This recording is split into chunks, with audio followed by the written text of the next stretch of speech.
No niin, moro vaan kaikille. Täällä sitä ollaan aloittamassa videon tekemistä taas. Ja tänä päivänä ohjelmassa meillä on tietenkin se 250 tilaajan arvonta. Kuka voittaa golfpallot ja yllätyspalkinnon. Ja lisäksi ajetaan sisään Misunon 3 uutta rautaa. Video tänä päivänä kuvataan Oulun golfhallilla heidän Trackman 4 simulaattorissaan. Kiitos Oulun golfhallille, että pääsin tekemään tämän videon tänne ja yhteistyöstä näiden Misunon uusien rautojen kanssa, että pääsen testaamaan ja kertomaan myös teille, että minkä tuntuisia nämä uudet raudat on. 3 rautaa ajetaan tänä päivänä sisään, myöhemmin kevään aikana. Voi olla, että testataan jotain muutakin, mahdollisesti driveria, väyläpuuta, hybridiä tai jonkun muun maalamerkin rautoja. Oulun golfhallihan tosiaan täällä Oulussa on tällä hetkellä suurin golfhalli Pohjois-Suomessa. Täällä on lyöntipaikkoja yli 20 tarkkaa lukua, en nyt muista monta niitä oli, mutta niitä on aika monta. Ja sitten lähipelialueet löytyy itse asiassa jokaiselta lyöntialueelta, missä pystyy putata ja chipata myöskin.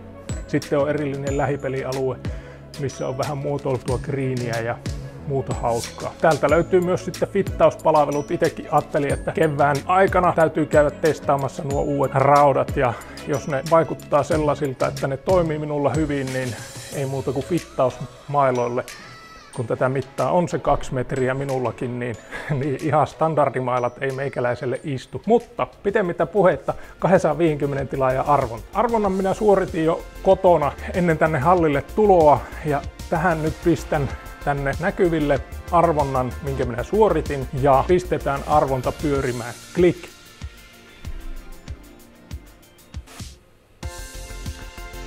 Ja niinhän siinä nyt kävi, että onnekas kärppäpallojen uusi omistaja Ryd 1111. Onnea palloista ja esitän vielä lisäkysymykseen, että mikä on sinun jalan koko. Sen tiedon minä tarvin tähän ylläripalkintoon, mikä tulee myös näiden pallojen mukana. Ja sitä minä en kerrokaan, että mikä se ylläripalkinto on, vaan te tuutte näkemään se seuraavalla videolla, taikka sitä seuraavalla, riippuu, että minkälaisella aikataululla minä tämän ylläripalkinnon ommiin käsiini saan. Misunolta on tullut 3 Misuno Pro-sarja uutta rautaa.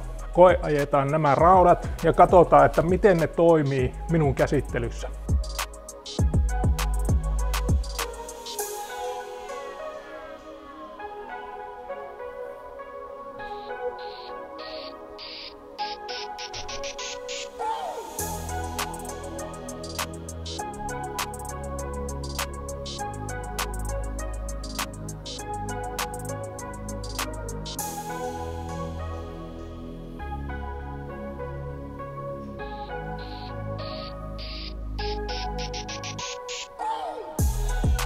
Kauniita, mikä nyt oiskaan, pikkupossu pienen, eikö se ole hyvä sanonta.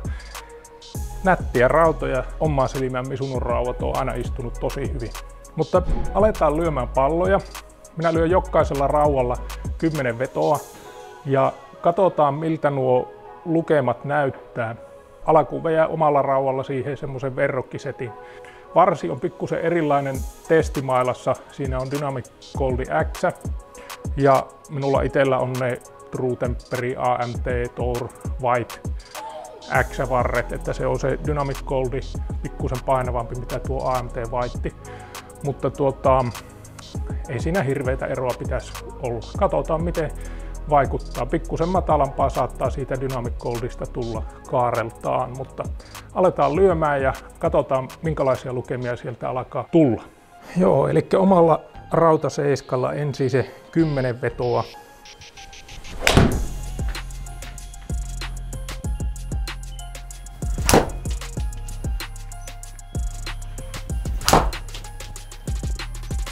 Siinä on nyt 9 vetoa vejetty.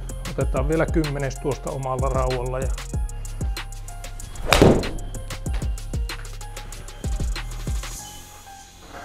Aika suoraa vetoa nämä on, mitkä lähtee silleen ihan ok. Maailman vauhti 85,5. 138 keskiarvo kärri tuolla omalla raudalla. Eli tässä on nyt vähän painavampi varsi tässä bladeissa ja grippi on vähän ohuempi. Ja paino tuntuu olevan vähän enemmän tuolla lavan päässä, lavassa, mitä tuossa omassa raudassa oli, että swingipaino todennäköisesti tässä on just se D2 ja tuossa omassa raudassa mulla on D0 tai D1. Ja sehän vaikuttaa sitten ihan välittömästi siihen tuntumaan, että miltä se mailla tuntuu swingata.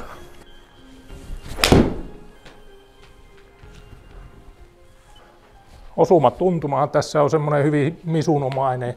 Tuokin oli hyvä osuma, niin se on semmoinen pehmyt, niin kuin veitellä voita leikkaisi. Itse tykkään just semmoista, että en kaipaa ylimääräisiä tärähyksiä. Paitsi sitten, jos ei osu kunnolla lappaan, niin sitten osuman pitää tuntua kans ja tärähtää käsissä, että rokotetaan vähän. Sekin oli pikkusen vasemmassa.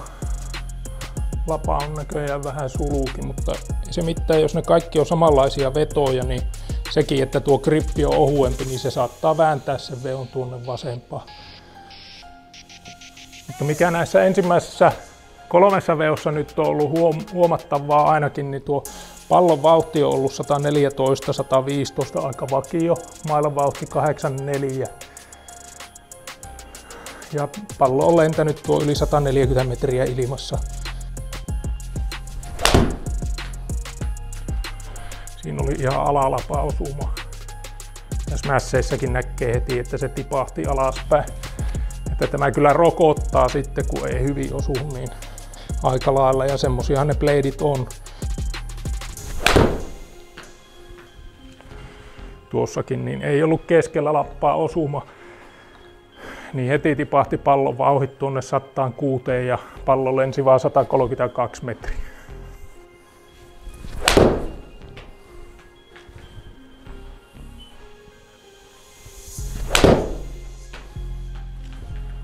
Siinä oli taas osuma aika lailla keskellä lappaa, niin pallon vauhdit 114 ja ilmassa 145 metriä. 8 vetoa on tullut tällä bladeillä ja pistetäänpä nyt vähän vauhtia tuohon swingiin ja katsotaan, että mikä on vaikutus tuohon. Vähän enemmän jerkkuu.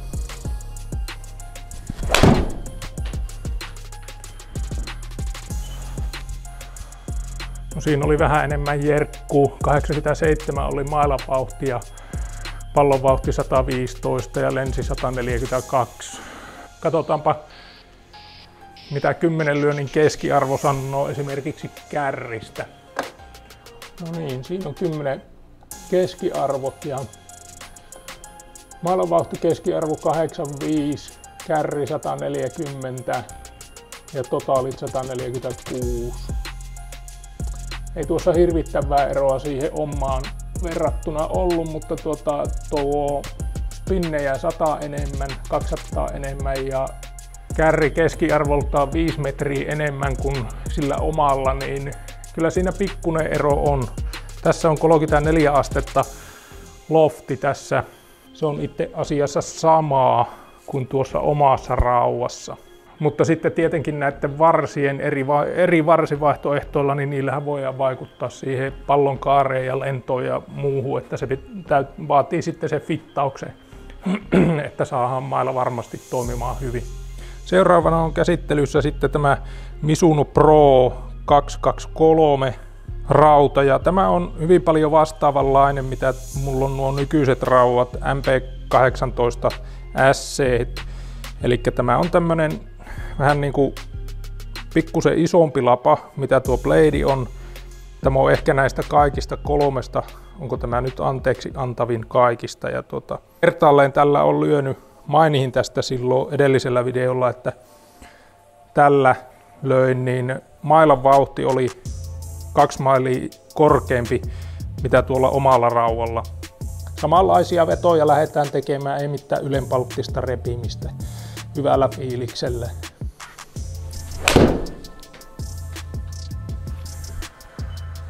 Mizunohan markkinoi tätä rautaa semmosena, että tämä on tyyliin niin kuin ammattilaisten rauta, missä on kaikki ominaisuudet, mitä ammattilainen toivoo. Minähän toki en ihan ammattilainen ole, mutta ainakin tuo ensimmäinen veto on ihan helekkarin hyvän tuntoinen ja sillä perusteella, että markkinamiehet sanoo, että tässä lavassa tämä on tehty niin kuin vauhti silmällä pitäen, että pallon vauhtia saadaan nostettua korkeammaksi. Niin tuossa nyt näkyy heti, että ensimmäinen veto 118,7 oli pallon vauhti, mutta mailan vauhti oli vain 85,6. Eli kyllä siinä varmaan jotain perää on. Tämä lapa ampuu palloa kovempaa liikkeelle, mitä nuo kaksi muuta.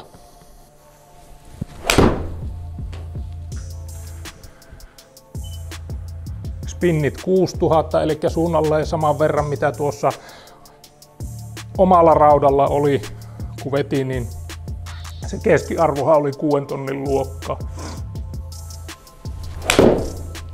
Se ei ollut ihan optimiosuma. Pikkusen käreeltä lähti. Mutta vauhtia tässäkin oli pallossa kuitenkin 113. Smashit tipahti pikkusen, mutta pallo lensi kuitenkin yli 140 ja spinnit 6000 aika lailla. Se oli kans aivan käreeltä. Nyt tipahti pallon vauhit. Se oli aivan kärkiosuma. Että kyllä tämäkin rankaisee sitten, kun et osu ollenkaan tuohon osuma-alueelle niin mitasta. Mutta paljon enemmän tämä antaa anteeksi kuin tuo blade.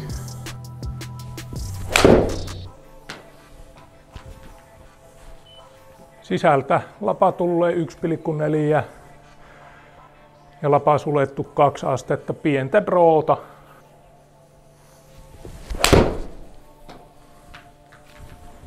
Siinä oli aika makia osuma ja näkyy pallon vauhissakin heti, että mailan vauhti ei ollut ollenkaan kovempi kuin se ensimmäinen, mutta osuma oli tosi hyvä. Smashitkin 1,4, niin pallo lensi yli 150 metriä ilmassa.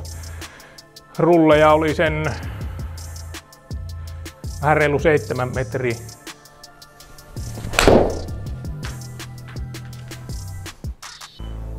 Tuo edelliseen bladeen verrattuna, niin kyllä tämä enemmän on omaa makuun tämä osumatuntuma. Ja silleen, että kun tulee noita vähän heikompia, tuokaan ei ollut tuo edellinen ihan optimiosuma, niin silti se ei rankassut tuosta mitasta pois niin paljon, mitä tuo blade teki.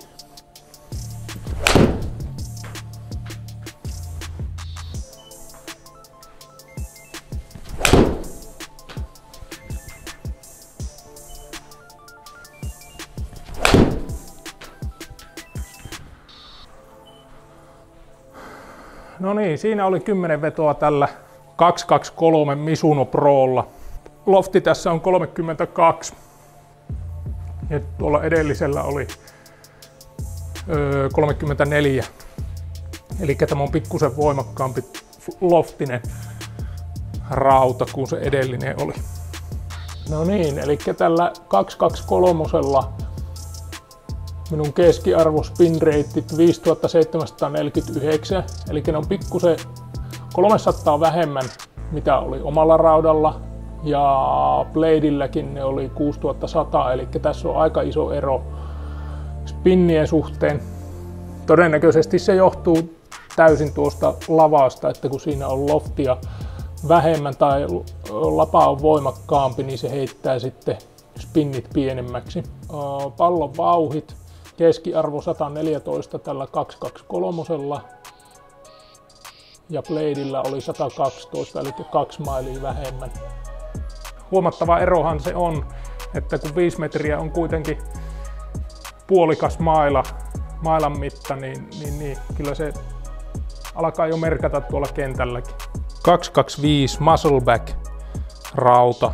Eli tämä on vähän bladeimäinen, mutta tämä on muscleback. Minä en nyt osaa sanoa, että mikä ero näissä on. Tämä ei ole niin ohut, tässä on enemmän lavassa massaa tuolla takana kuin tuossa bladeissä. Muuta teknistä en pysty sanomaan, että millä tavalla nämä eroaa. Nätin näköinen rauta, ei voi muuta sanoa. Mutta annetaan lukujen puhua puolestaan, että kuinka pitkälle tämä tuota palloa lennättää. Sehän se on tässä mailan valinnassa tärkeintä, että se tuntuu mailla itsestä hyvältä. Ja lisäksi sitten se hajonta niissä lyönneissä saadaan mahdollisimman pieneksi. Mutta aletaan lyömään tällä 225 nyt ja katsotaan sitten loppuyhteenveto noista kaikista. Tämä lapa tuntuu itse asiassa vähän kevyemmältä noin niin kuin swingipainoa ajatellen verrattuna noihin kahteen muuhun. makian tuntonen. Pallon vauhti edelleen tuo, mailan vauhti edelleen tuo 85 mailia, mikä mulla on ollut kaikilla rautoilla tässä, kun on vejellyt. Tässä on lofti 30, eli tämä on vielä voimakkaampi, mitä tuo oli tuo 223. Joo, kyllä. Ja spinnit on sitten sitä mukaan matalammat. Ja melkein 10 metriä tuli rullia.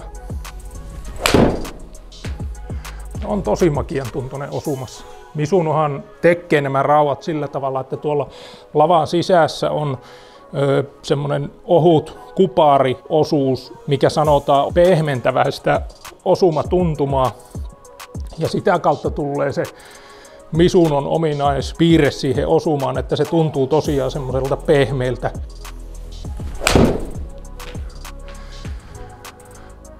En olisi uskonut, että näin hyvän tuntoinen tämä on, kun ulkonäkö tässä lavassa viittasi hyvin paljon tuohon Bladeen, niin Bladella minä en saanut oikein semmoisia kunnon osumia aikaan, mutta tämä tuntuu ihan hemmetin hyvältä, ainakin toistaiseksi. Pallon vauhditkin oli tuossa 116,8.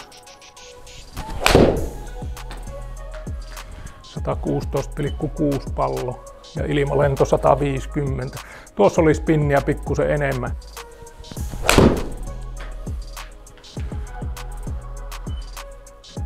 Ihan mini feidi lähti pikkusen oikealle verrattuna muihin vetoihin, mitä on vetänyt tässä.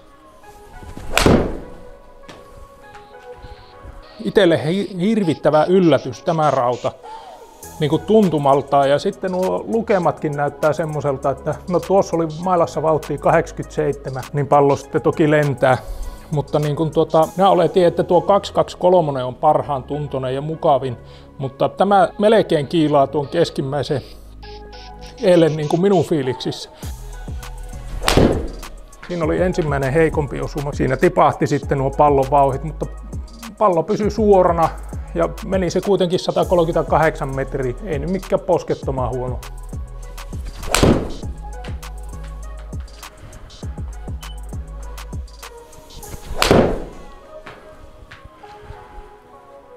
Siihen lähdin laittamaan ihan tarkoituksella pikkusen enemmän jerkkuu ja kokeilemaan, että mitä tapahtuu. Mailassa oli vauhtia se 874 ja pallossa 119,4. Tuossa vaikka spinnit oli vain 5500, niin totaalit 161, eli 7 metriä tyyliin rullasi.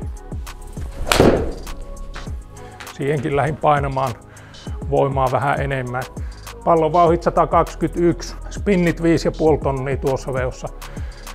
Mutta se pysyy suorana, eikä sen puoleen mitään niin kuin hämminkiä tuo suhteen. Attack anglekin 4,2.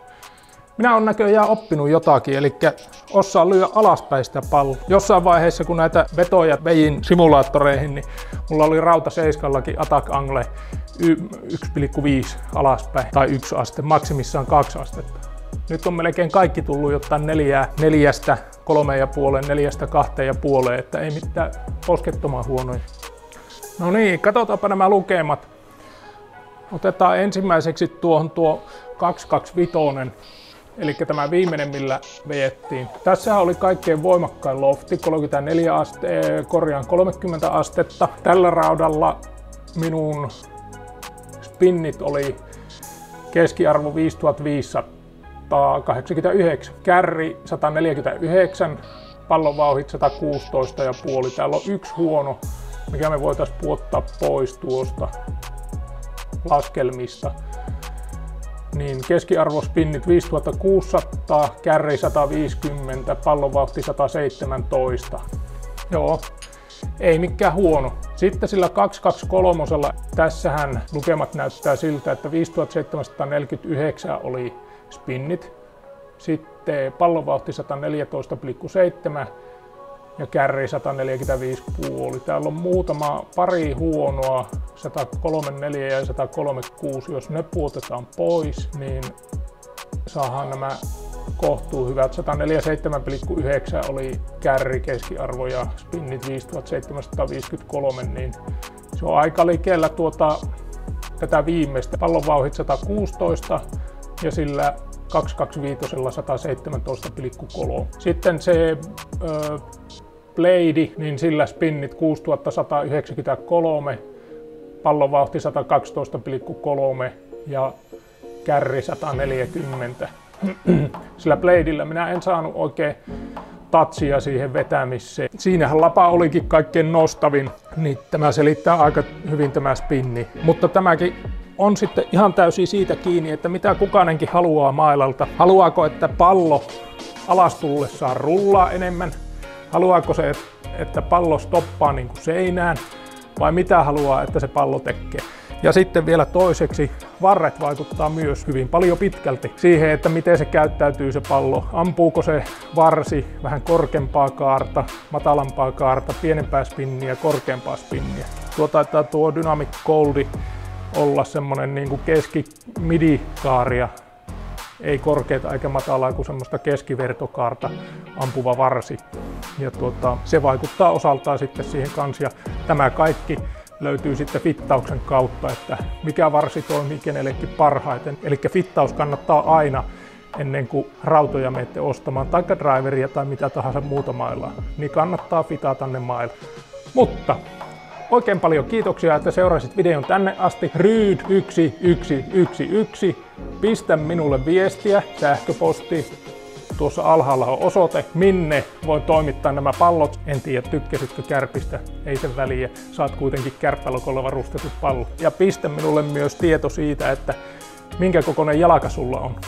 Niin saat sen ylläripalakin onkin sitten oikeassa koossa. Mutta oikein paljon kiitoksia Oulun Golfhalli ja Golfhalli Mikko ja Jaska, että pääsin tekemään tämän videon ja testaamaan näitä rautoja. Seuraavalla kerralla onkin sitten tiedossa reikäpelihaaste Suomen juniorimaajoukkue pelaajan kanssa, että pysykää kanavalla kuulolla, niin näette miten äijälle käypi tämmöisen nuoren lupaavan juniorin käsittelyssä, kun lähdetään pelaamaan kentälle. Niin pysykää kuulolla kanavalla, pistäkää kanavatilaukseen, tykätkää ja kaikkea mahdollista. Ja seuraavaan kertaan, se on moro!